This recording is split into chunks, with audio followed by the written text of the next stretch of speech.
Good morning students, welcome to chemistry class. Myself Sangeeta Sharma, lecturer chemistry at Government Model Senior Secondary School Rajpur. हमने पिछले कल ही plus one के एक chapter का revision start किया था, classification of elements and periodicity and properties इस chapter का नाम था, या ब्रीफली हम इसको पीरियोडिक टेबल के नाम से भी जानते हैं इस चैप्टर को। तो हमने उसमें शुरुआत में ये चीज़ कुछ एक कंसेप्ट ब्रश अप कर लिए थे अपने कि पीरियोडिक टेबल कैसे बना, कौन से एलिमेंट को कहाँ पे प्लेसमेंट मिली और उसके पीछे क्या लॉजिक था, how many blocks, groups, periods are there in the periodic table. Now we shall continue our discussion and today we shall be doing trends in physical properties of the elements. के elements को जब आपने groups और periods में arrange कर दिया है तो वो group में उनके कुछ एक properties का क्या trend रहता है, बढ़ती हैं, कम होती हैं, क्या कैसी वेरिएशन आती है, और वही चीज़ पीरियड्स में स्टडी करेंगे, वही चीज़ ग्रुप्स में स्टडी करेंगे. So let us start the first property, that is atomic radius. Atomic radius देखने को बहुत सिंपल डेफिनेशन है कि it is the distance from the centre of nucleus up to the point where probability of finding the electron is maximum. मतलब ये जो definition कह रही है उसका मतलब सिंपली ये है कि अगर ये न्यूक्लियस है किसी एटम का तो इसका सेंटर ये है, यहाँ से लेकर उस पॉइंट तक का डिस्टेंस जहाँ पे इलेक्ट्रॉन के पाए जाने की प्रोबेबिलिटी मैक्सिमम हो, तो उस डिस्टेंस को हम एटॉमिक रेडियस कह देते हैं. ये डेफिनेशन सुनने और कहने में सिंपल है, लेकिन इसमें कुछ एक प्रैक्टिकल दिक्कतें हैं. पहली बात तो ये है कि एज सच ऐसा कोई फिक्स पॉइंट आप एटम में डिफाइन नहीं कर सकते according to Heisenberg's principle of uncertainty. And दूसरा क्या है कि इलेक्ट्रॉन की नेचर क्या है, वेव नेचर है. सो हम प्रिसाइजली नहीं कह सकते कि इस पॉइंट पे मैक्सिमम इलेक्ट्रॉन डेंसिटी होगी. यहाँ पे हो सकती है मैक्सिमम, लेकिन इधर और इधर भी आप ये बोलें कि जीरो हो जाएगी electron density, that is never possible. मतलब प्रिसाइजली मैं कहूँ तो ये पॉसिबल ही नहीं है कि हम ये बोल सकें कि एटम की बाउंड्री यहाँ तक है तो बाउंड्री तक रेडियस लिया जाए. Atom has no clear cut boundary as such. दूसरी बात, ऐसा तो चलो क्लियर कट बाउंड्री वाला एक बात है. दूसरा क्या है कि एटम कोई ऐसा तो है नहीं कि अकेले बैठा है कि चलिए जी मेरा अब एटॉमिक रेडियस आप माप लीजिए. It is not like that. Atom naturally occur कर रहा है, कभी वो कोवेलेंटली बॉन्डेड हो सकता है, किसी जगह उसका मेटेलिक बॉन्ड हो सकता है, किसी जगह वो हो सकता है एक सिंपल मॉलिक्यूल के रूप में सिंपल एटम के रूप में वंडरवाल फोर्सेस एक्सर्ट कर रहा हो. सो एटम का एटॉमिक रेडियस मापने के लिए उसका आइसोलेटेड अकेले होना जरूरी है, जो कि वो आमतौर पर नहीं होता है. और एटॉमिक रेडियस मापने के लिए उसको आइसोलेट करना, अकेले करना, वो भी पॉसिबल नहीं है. तीसरी दिक्कत आती है एटॉमिक रेडियस को मेजर करने में कि जैसे क्लोरीन एटम है, अगर क्लोरीन ने किसी के साथ कोवेलेंट बॉन्ड बनाया है तो उसका एटॉमिक रेडियस कुछ और आएगा. अगर क्लोरीन किसी के साथ वंडरवाल फोर्स बना रही है तो उसका एटॉमिक रेडियस कुछ डिफरेंट होगा. मतलब कोई एटम किस तरह के नेबरहुड में है, उसके पड़ोस में कौन कौन है, उस चीज का प्रभाव भी एटम के इलेक्ट्रॉन क्लाउड पे पड़ता है. और दूसरा, एटम ने कौन सा बॉन्ड बना रखा है, कोवेलेंट बॉन्ड में है एटम किसी दूसरे एटम के साथ, या आयनिक बॉन्ड बना रखा है, मेटालिक बॉन्ड बना रखा है. अलग अलग तरह के बॉन्ड्स अगर सेम एटम्स भी बनाते हैं तो उनका रेडियस जो हम फाइंड आउट करते हैं वो सेम नहीं रहता. ये एग्जांपल्स हम बस कंसिडर करने ही वाले हैं. So atomic radius is not as simple as it seems from the definition. लेकिन एटॉमिक रेडियस को मेजर करने में हमें ये 3 प्रॉब्लम्स मेनली आती हैं. तो एटॉमिक रेडियस को हम इसके ट्रेंड को डिस्कस करने लगे, उससे पहले हमें पता होना चाहिए कि एटॉमिक रेडियस का ये जो नेबरहुड या टाइप ऑफ बॉन्डिंग का जो असर रहता है एटॉमिक रेडियस पे, ये कैसा हो सकता है और एटॉमिक रेडियस किस किस तरह का हो भी सकता है. सो फिर जब हम नॉन मेटल्स के एटॉमिक रेडियस की बात करते हैं तो हम या तो उनके कोवेलेंट रेडियस की बात कर रहे होते हैं या उनके वैंडरवाल रेडियस की बात कर रहे होते हैं. कोवेलेंट रेडियस क्या है कि half of the distance between the nuclei of covalently bonded atoms. देखें जैसे एक क्लोरीन एटम ये है,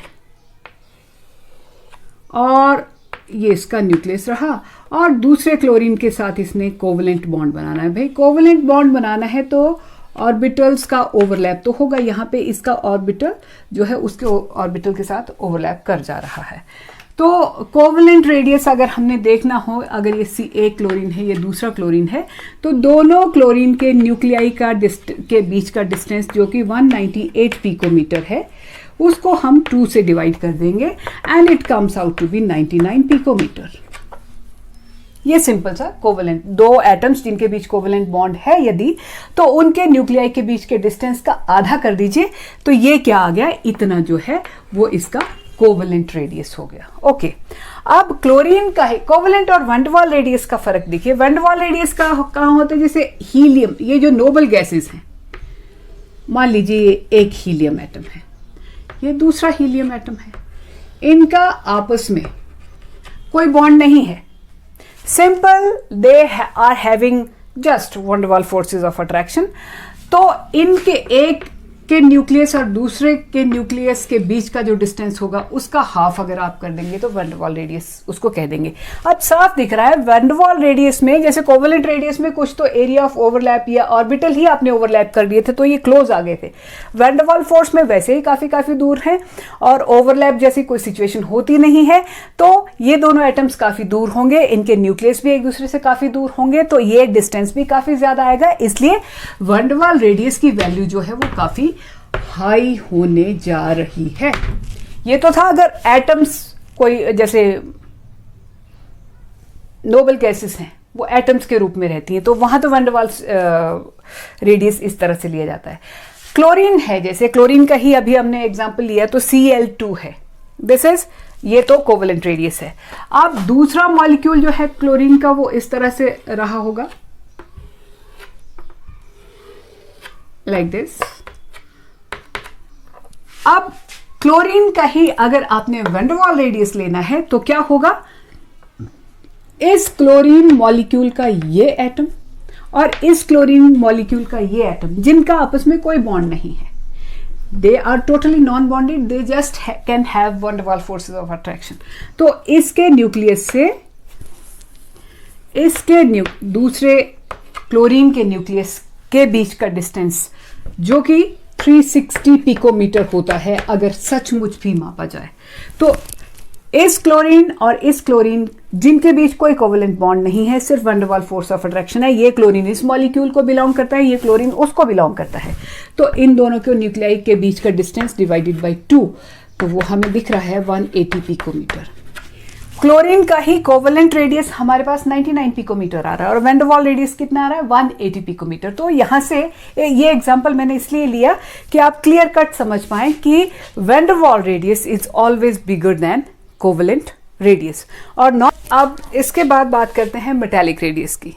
मेटालिक रेडियस को डिस्कस करने से पहले थोड़ा सा याद करें कि जैसे हमें मेटालिक बॉन्ड कैसे बनता है। जैसे मान लीजिए ढेर सारे 100 सोडियम है हमारे पास एक मेटल के सैंपल में, और सोडियम में वैलेंस शेल इलेक्ट्रॉन्स जो है 3s1, सबके पास एक एक वैलेंस शेल इलेक्ट्रॉन होता है।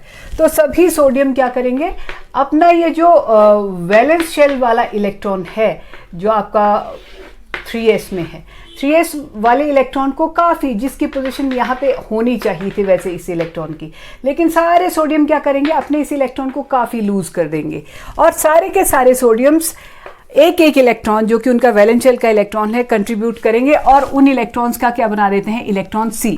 जब आपने अपना इलेक्ट्रॉन काफ़ी थोड़ा लूज रख रखा है तो जो इलेक्ट्रॉन को छोड़ के बाकी जो पोर्शन बचता है उसको कर्नल कहते हैं, that is positively charge in a वे।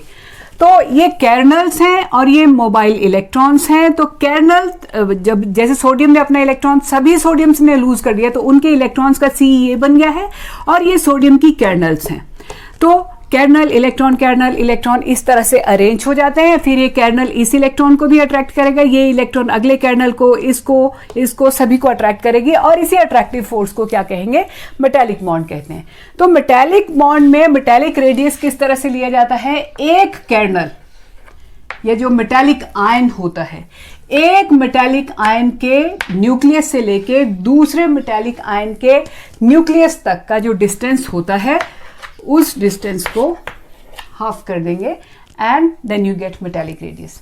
अब यहाँ साफ दिख रहा है कि मेटल आयंस ने जो है इलेक्ट्रॉन्स अपने जो इलेक्ट्रॉन जिस इलेक्ट्रॉन की पोजीशन यहाँ पे होनी थी वो इलेक्ट्रॉन इतना लूज कर दिया है इन्होंने, मीन्स उसको दूर कर दिया है थोड़ा। तो उससे क्या हुआ कि एक तरह से एटम जो है वो फैल सा गया, तभी वो आयन भी बन गया है।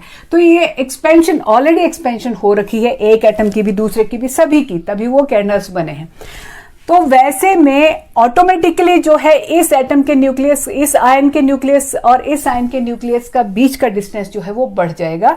तो ये डिस्टेंस जब ज्यादा होगा तो मेटेलिक रेडियस ऑटोमेटिकली ज्यादा होगा। इन नटशेल हम कह सकते हैं कि वैन डर वाल रेडियस जो है वो तो सबसे ही बड़ा होगा, उससे छोटा होगा मेटेलिक रेडियस और उससे भी छोटा होगा कोवेलेंट रेडियस। सेम एटम की भी बात करें अगर तो इसके लिए हम एग्जांपल ले सकते हैं। ये जो सोडियम होता है, सोडियम का मेटेलिक रेडियस होता है 186 पिकोमीटर और सोडियम का ही अगर कोवेलेंट रेडियस मेजर कर पाए तो वो आता है 154 पिकोमीटर। तो यहां से आप अच्छे से समझ पाए होंगे कि मेटेलिक रेडियस सोडियम का 186 आ रहा है और सोडियम का ही कोवेलेंट रेडियस 154, यानी कि कोवेलेंट बॉन्ड में atoms are more closer, metallic bond में they are a little bit away और सबसे ज्यादा दूर होते हैं वैन डर वाल रेडियस में। और मेटल्स का जब हम बात करेंगे तो हम मेटेलिक रेडियस का जिक्र कर रहे होते हैं, उसको रेफर कर रहे होते हैं, और नॉन मेटल्स के केस में हम या तो कोवेलेंट रेडियस की बात कर रहे होते हैं ज्यादातर, लेकिन कोई अगर मोनो एटॉमिक है, अकेला रहता है एटम, तो उस केस में वैन डर वाल रेडियस को रेफर करते हैं। Next thing, now we shall see what happens to atomic radius when we move along a period. Move along a period, हम किसी भी पीरियड में जब लेफ्ट से राइट की तरफ मूव करेंगे तो एटॉमिक रेडियस को क्या होता है, वो बढ़ता है, कम होता है, सेम रहता है।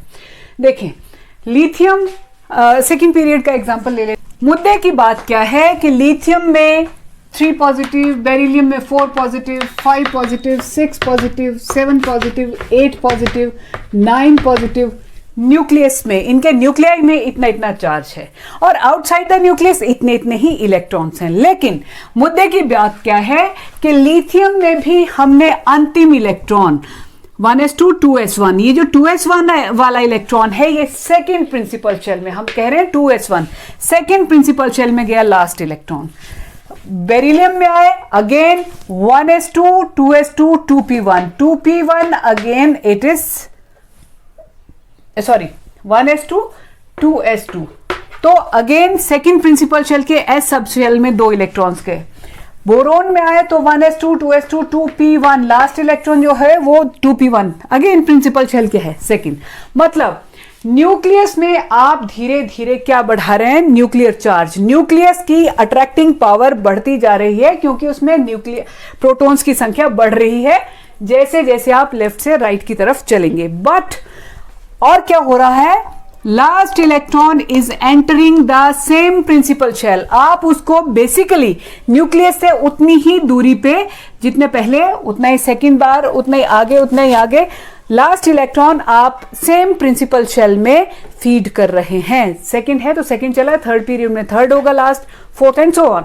उससे क्या होगा, न्यूक्लियस जो कि पावरफुल होता जा रहा है वो क्या करेगा कि यहां पे लिथियम में लास्ट इलेक्ट्रॉन को न्यूक्लियस कम फोर्स से अपनी तरफ खींचेगा। बेरिलियम में फोर्स ऑफ अट्रैक्शन बढ़ गई है क्योंकि न्यूक्लियस की पावर बढ़ गई है, बोरोन में और बढ़ गई है। तो मतलब बेरिलियम के लिथियम की अपेक्षा बेरिलियम का इलेक्ट्रॉन क्लाउड अंदर की तरफ ज्यादा खींचा जाएगा, बेरिलियम की अपेक्षा बोरोन का इलेक्ट्रॉन क्लाउड जो है अंदर की तरफ ज्यादा खींचा जाएगा because nucleus is getting powerful. और लास्ट इलेक्ट्रॉन तो आप उसी प्रिंसिपल शेल में छोड़ के आए थे, वो उस जहां पे आप फीड हुआ था वो उसको भी और ज्यादा ऐसे खींच खींच के रस्सियां डाल के, अट्रैक्टिव फोर्स की रस्सियां डाल डाल के न्यूक्लियस क्या करेगा, इलेक्ट्रॉन क्लाउड को कस देगा, छोटा कर देगा। कार्बन में तो 6 प्रोटॉन हैं तो वो अपने इलेक्ट्रॉन क्लाउड को, और लास्ट इलेक्ट्रॉन फिर सेकंड प्रिंसिपल शेल में है तो इलेक्ट्रॉन क्लाउड और स्क्वीज हो जाएगा। नाइट्रोजन में और, ऑक्सीजन में 8 प्रोटॉन, फ्लोरीन में 9 प्रोटॉन। न्यूक्लियस जो है बेहद पावरफुल है और लास्ट इलेक्ट्रॉन फिर से वही सेकंड प्रिंसिपल शेल में बैठा हुआ है। तो फ्लोरीन का न्यूक्लियस क्या करेगा, सारे इलेक्ट्रॉन क्लाउड को बिल्कुल स्क्वीज करके रख देगा। सो लिथियम से फ्लोरीन तक, फर्स्ट एलिमेंट से हेलोजन, हेलोजन्स जो कि क्या होती हैं, सेकेंड लास्ट एलिमेंट होती हैं किसी भी पीरियड में, वहां तक एटॉमिक रेडियस जो हमें साफ दिख रहा है स्क्वीज करता जाएगा, डिक्रीज करता जाएगा।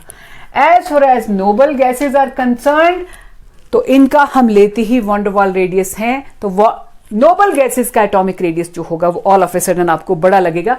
यहां से पीरियड के शुरू से अंत तक एटॉमिक रेडियस कम होगा, लेकिन नोबल गैसेस के केस में एटॉमिक रेडियस एक्सपेंड कर जाएगा ऑल ऑफ ए सडन, क्योंकि इनका कोवेलेंट रेडियस नहीं हम लेते, वो मोनो एटॉमिक है और इनका वैन डर वाल रेडियस होता है। और आपको मालूम है कि van der Waals radius is bigger than that of covalent radius. So in nutshell what we can conclude is that when we move along a period the nuclear charge increases but the last electron is fed in the same principal shell.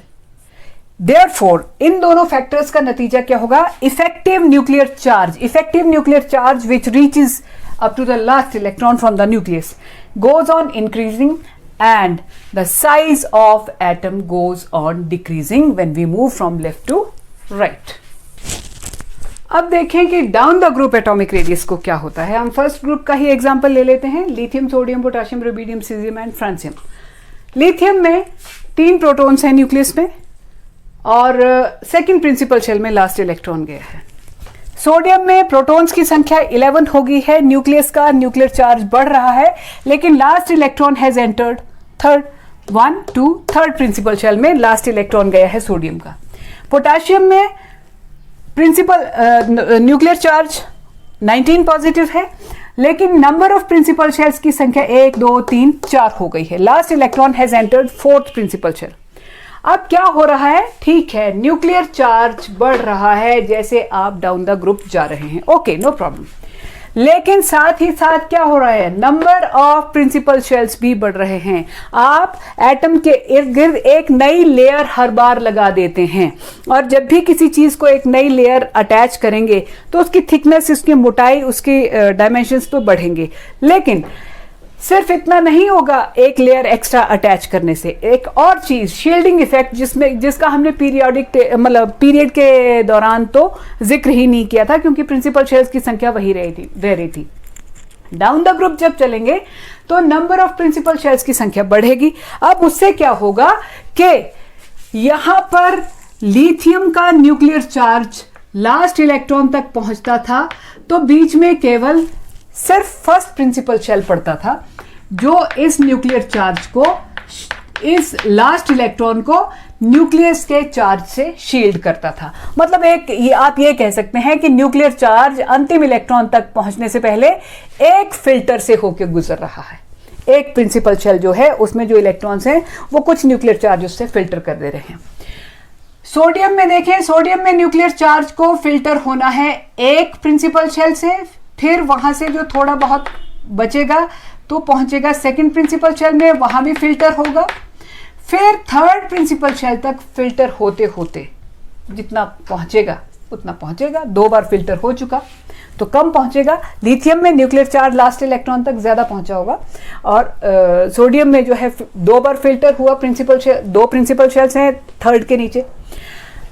Potassium में 4th principal shell में last electron बैठा है, तो उससे पहले first principal shell nuclear charge को filter करेगा, फिर सेकंड प्रिंसिपल शेल वाले इलेक्ट्रॉन्स न्यूक्लियर चार्ज को फिल्टर करेंगे, फिर थर्ड वाले फिल्टर करेंगे, फिर जाके कहीं nuclear charge 4th principal shell तक पहुंचेगा। यानी कि यहां बहुत ज्यादा न्यूक्लियर चार्ज है, पर लास्ट इलेक्ट्रॉन तक पहुंचते पहुंचते अंदर वाले जो लोअर प्रिंसिपल शेल के इलेक्ट्रॉन्स हैं वो उसको काफी, लास्ट वाले इलेक्ट्रॉन को न्यूक्लियस से काफी ज्यादा बचा देते हैं, शील्ड कर देते हैं, ढक देते हैं, प्रोटेक्ट कर देते हैं।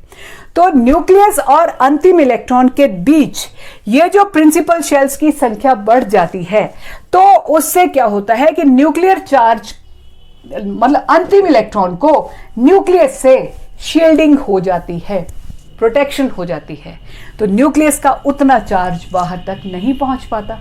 मतलब अब न्यूक्लियस के हाथ जो है अंतिम इलेक्ट्रॉन को उतना स्ट्रांगली इलेक्ट्रॉन को नहीं पकड़ पाएंगे जितना यहां पकड़ते होंगे, और उससे ज्यादा स्ट्रांगली यहां पकड़ते होंगे।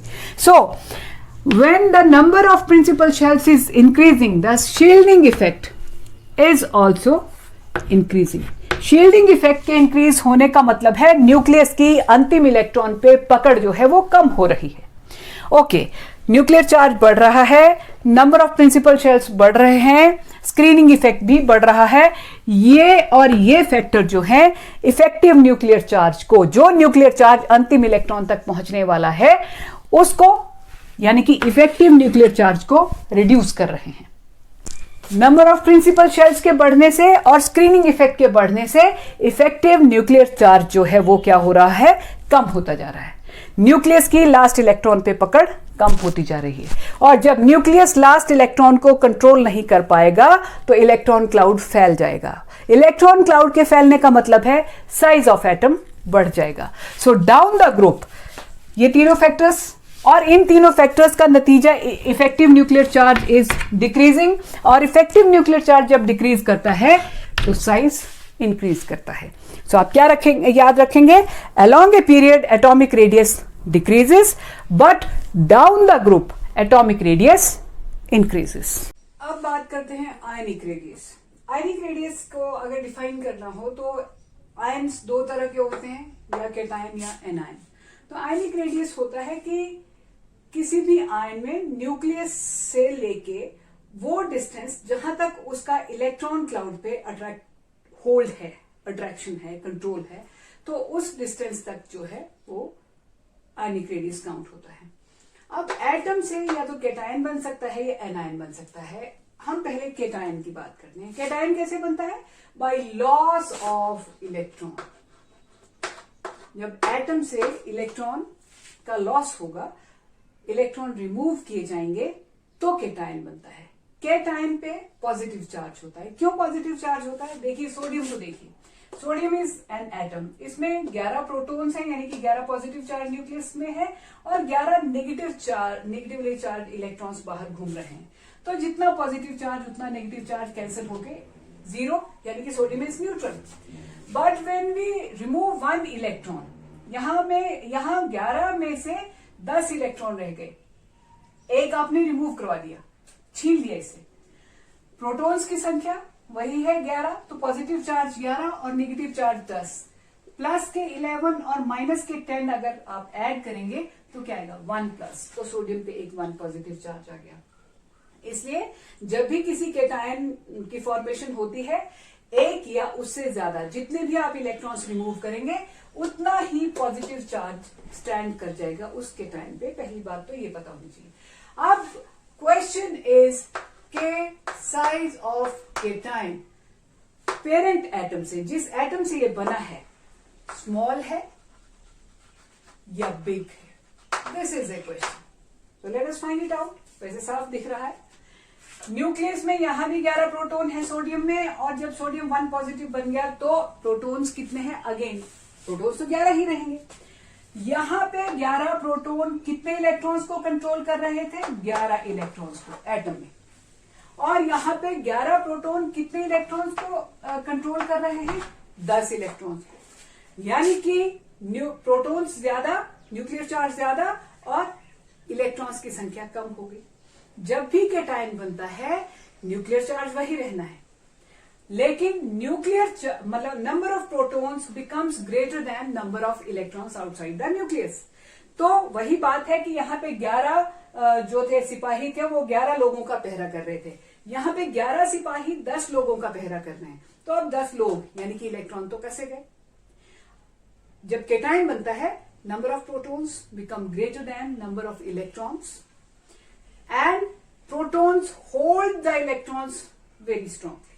ये साफ दिख रहा है. प्रोटॉन्स की संख्या बढ़ गई है, अब वो हावी हो जाएंगे, डोमिनेट कर जाएंगे, इलेक्ट्रॉन्स को बहुत कस के पकड़ेंगे. और इलेक्ट्रॉन्स जब भी कस के पकड़े जाते हैं, साइज ऑफ एटम क्या करते हैं? Size of the ion that will shrink, छोटा हो जाएगा. एंड मोर ओवर सोडियम का केस या कुछ एक कैटायंस जब बनते हैं तो एक ये चीज भी होती है कि यहाँ पे सोडियम के केस में last electron was present in first, second, third principal shell. लेकिन जैसे ही लास्ट इलेक्ट्रॉन को आपने रिमूव किया तो ये वाला प्रिंसिपल शेल रिमूव हो गया और आपके पास कितने प्रिंसिपल शेल बचे? 2। यानी कि आपने तो जब सोडियम से सोडियम 1 पॉजिटिव बनाया तो एक परत ही उतार दी, एक प्रिंसिपल शेल ही उतारना पड़ गया। तो जब एक परत ही उतर जाएगी किसी एटम के ऊपर से आयन बनते वक्त, तो वैसे ही उसकी थिकनेस कम हो जाएगी।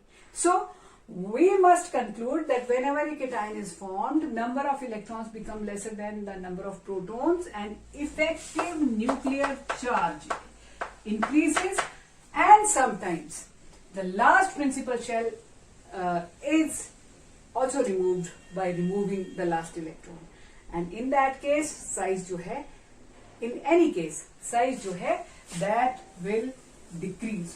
तो size of cation will be smaller than that of parent atom.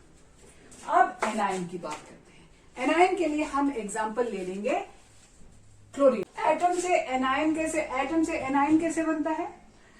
Atom में जब आप इलेक्ट्रॉन ऐड कर देंगे, एक एक्स्ट्रा इलेक्ट्रॉन, एक या एक से ज्यादा एक्स्ट्रा इलेक्ट्रॉन्स ऐड कर देंगे, तब एनायन बनता है। अब जब इलेक्ट्रॉन ऐड कर रहे हैं, क्लोरीन का एग्जांपल लीजिए, 17 प्रोटॉन्स थे इसमें, 17 इलेक्ट्रॉन्स थे न्यूट्रल एटम में। लेकिन जब आपने एनायन बनाया तो आपने एक इलेक्ट्रॉन ऐड कर दिया, तो प्रोटॉन तो 17 ही रहेंगे लेकिन इलेक्ट्रॉन्स की संख्या 18 हो जाएगी। क्लोरीन एटम में 17 प्रोटॉन्स जो कि न्यूक्लियस में बैठे हैं, वो 17 इलेक्ट्रॉन्स को कंट्रोल कर रहे थे। Cl नेगेटिव क्लोराइड आयन में क्या हो गया? 17 प्रोटॉन ही हैं, लेकिन कंट्रोल करने के लिए इलेक्ट्रॉन्स बढ़ गए, 18 हो गए। इन दैट केस न्यूक्लियस कमजोर हो गया। पहले 17 को 17 ही कंट्रोल करने पड़ गए, या 17 जो है वो 18 को कंट्रोल कर रहे हैं। तो जब न्यूक्लियर चार्ज जो है वो कम पड़ जाएगा नंबर ऑफ इलेक्ट्रॉन्स की अपेक्षा, तो इफेक्टिव न्यूक्लियर चार्ज हम इन दैट केस क्या बोलेंगे? डिक्रीज कर गया, न्यूक्लियस की पावर कम हो गई पहले की अपेक्षा, यहां की अपेक्षा। इफेक्टिव न्यूक्लियर चार्ज जब भी डिक्रीज करता है तो साइज तो बढ़ता ही है। इसलिए एनायन जो है वो अपने पेरेंट एटम से क्या होगा? बिग होगा। How can we conclude? Anion is formed by addition of one or more electrons to the atom. By adding one or more electrons, the number of electrons become more than the number of protons inside the nucleus. Therefore, effective nuclear charge decreases and the ionic radius becomes bigger than that of parent atom. अब बात करते हैं isoelectronic species. Isoelectronic species. Iso means same, electronic means number of electrons. ऐसी species, ऐसे atoms और ions जिनमें number of electrons जो हो वो same हो, nuclear charge different हो, तो उनको हम कहते हैं isoelectronic species. Same number of electrons but different nuclear charge. Okay. इनमें साइज की क्या वेरिएशन होगी? चलिए देखते हैं। N3 negative, nitrogen 3 negative. तो नाइट्रोजन का एटॉमिक नंबर 7 है, तो इसमें 7 पॉजिटिव चार्ज है, लेकिन 3 नेगेटिव का मतलब है नंबर ऑफ इलेक्ट्रॉन्स कितने हैं? 7 plus 3 that is 10 electrons. 7 positive charge और इलेक्ट्रॉन्स कितने हैं कंट्रोल करने के लिए? 10। ऑक्सीजन को देखें, इसमें 8 पॉजिटिव चार्ज है, लेकिन क्योंकि इसका एटॉमिक नंबर इतना है ना, और 2 नेगेटिव होने का मतलब है 8 प्लस 2 तो 10 इलेक्ट्रॉन्स हैं। फ्लोरीन का 9 पॉजिटिव चार्ज है और इलेक्ट्रॉन्स कितने हैं कंट्रोल करने के लिए? 9 plus 1 that is 10 electrons. Sodium को देखें, 11 न्यूक्लियर चार्ज है इसके ऊपर, लेकिन इलेक्ट्रॉन्स कितने हैं कंट्रोल करने को? 11 में से 1 माइनस हो गया, पॉजिटिव है तो 10 इलेक्ट्रॉन्स। मैग्नीशियम में 12 पॉजिटिव चार्ज है न्यूक्लियस में, इलेक्ट्रॉन्स कितने हैं? 12 माइनस 2 दैट इज 10 इलेक्ट्रॉन्स। क्या लगता है कौन सा जो स्पीशी है, कौन सा जो आयन है, उसका साइज सबसे बड़ा होगा? देखिए, इलेक्ट्रॉन्स सबके पास बराबर हैं कंट्रोल करने के लिए। इलेक्ट्रॉन्स को कंट्रोल करने का काम होता है न्यूक्लियस का। अब हमने चेक करना है कि किसका न्यूक्लियस सबसे पावरफुल है, किसके न्यूक्लियस में सबसे ज्यादा प्रोटॉन्स हैं। पावर प्रोटॉन से और पॉजिटिव चार्ज होगा। यहाँ पे 7 प्रोटॉन, 8, 9, 11, 12। तो सबसे ज्यादा पावरफुल जो है वो मैग्नीशियम का न्यूक्लियस है। 12 प्रोटॉन्स और इलेक्ट्रॉन्स कितने कंट्रोल करने को? 10। तो इफेक्टिव न्यूक्लियर चार्ज इसमें सबसे ज्यादा होगा, न्यूक्लियस का होल लास्ट इलेक्ट्रॉन के सबसे ज्यादा इसमें होगा। यहाँ पे 11 प्रोटॉन कितने इलेक्ट्रॉन्स को कंट्रोल करें? 10 को, कम है अभी भी। यहाँ पे 9 प्रोटॉन और खुद से ज्यादा इलेक्ट्रॉन्स की संख्या, 8 प्रोटॉन खुद से 2 ज्यादा इलेक्ट्रॉन्स की संख्या, 7 प्रोटॉन खुद से 3 ज्यादा इलेक्ट्रॉन्स की संख्या। साफ दिख रहा है कि this has the strongest nucleus in this case. इसलिए जैसे ही आप इधर से इधर को जाएंगे, effective nuclear charge is increasing, और effective nuclear charge is increasing, that means size will be decreasing. समझ लिया आप बात? इसका साइज सबसे बड़ा होगा, उससे कम इसका, उससे कम इसका, उससे कम इसका। तो कोई भी आइसो इलेक्ट्रॉनिक स्पीशीज का आपको कंपैरिजन पूछा जाता है तो उसमें नंबर ऑफ प्रोटॉन्स और इलेक्ट्रॉन्स की इक्वेशन देखें, जिसमें प्रोटॉन्स ज्यादा होंगे उसका साइज छोटा होगा।